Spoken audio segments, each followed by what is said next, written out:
الشيطان الرجيم بسم الله الرحمن الرحيم والصلاة والسلام على سيدنا Muhammad wa ala alihi wa sahbihi ajma'in. Alors on est ici dans le cimetière Al-Mu'alla ou Al-Hajoun, qui est un cimetière, c'est le cimetière historique de la ville de la Mecque.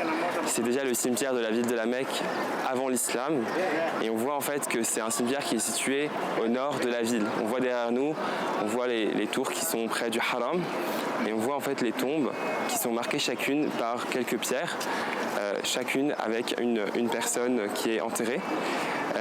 Et on voit en fait plus bas une zone dans laquelle il n'y a pas de pierre, dans laquelle il y a un grand rectangle blanc, et c'est la zone où est enterrée la mère des croyants, Khadija radhiyallahu anha. Vous savez bien qu'en l'an 10 après la révélation, après le blocus qu'il y a eu, qu'ont subi les musulmans et leurs alliés durant 3 ans, 6 mois plus tard à peu près, eh bien, la mère des croyants, Khadija radhiyallahu anha, est décédée, et à quelques jours d'intervalle, avec le décès également de l'oncle et protecteur du prophète sallallahu alayhi wa sallam, Abu Talib, qui était très proche de lui même s'il n'était pas musulman, et qui est également d'ailleurs enterré ici. Ça a été un coup très dur pour le prophète sallallahu alayhi wa sallam, qui a perdu en fait Khadija radhiyallahu anha, et qui était marié depuis 25 ans, qu'il avait soutenu au moment où personne ne le soutenait. Il faut savoir que le prophète sallallahu alayhi wa sallam a gardé une grande affection, un souvenir très doux envers la mère des croyants, Khadija radhiyallahu anha, durant toute sa vie.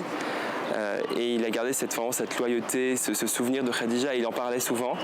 Il disait que Khadija radhiyallahu anha, elle l'a soutenu quand personne ne le soutenait, elle a été là pour lui quand personne n'était là. Et c'est vrai que le jour de la révélation, au moment où le prophète sallallahu alayhi wa sallam a eu extrêmement peur, chez qui il est parti se réfugier? Eh bien chez la mère des croyants, Khadija radhiyallahu anha, qui est enterrée ici. Donc le prophète sallallahu alayhi wa sallam, quand il visitait les tombes de ses compagnons, eh bien, il répétait un doigt. Il disait, sallallahu alayhi wa sallam, Assalamu alaykum dara qawmin mu'minin, wa atakum ma tu'adun, ghadan mu'ajjalun, wa inna insha'Allahu bikum lahiqun, Allahumma aghfir li ahli Baqi' al-Gharqad. C'est ce qu'il disait du coup quand il était au Baqiya. Et il nous a enseigné un doigt qui est similaire, qu'il faut dire quand on est dans les cimetières, qui est Assalamu alaykum ahl ad-diyari min al-mu'minina wal muslimin. Donc salut à vous, aux habitants de ces maisons, des croyants et musulmans. Wa inna insha'Allahu bikum lahiqun. Et si Dieu le veut, nous allons vous suivre bientôt. As'alullahu lana wa lakumul afiya.